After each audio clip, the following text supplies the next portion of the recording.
has emerged within the opposition ranks as prominent figures like Nelson Chamisa, Gift Ostalo-Siziba and Mahere distanced themselves from Chabangu, accusing him of being a ZANU-PF proxy. Chabangu, who claims to have been trying to unite the opposition, has been met with resistance and scorn from his former allies.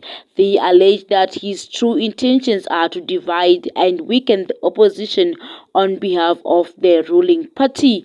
I've always tried my best to reach out to my fellow opposition colleagues to resolve issues that are bedefiling our entire opposition system, but they are continuously resisting me, Chabangu said, attempting to deflect their criticism. However, his words have fallen on deaf ears, with many opposition supporters and leaders viewing his actions as a betrayal.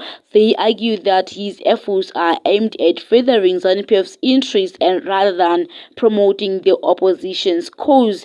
Chabangu's true colors have finally been exposed, said a source close to the opposition.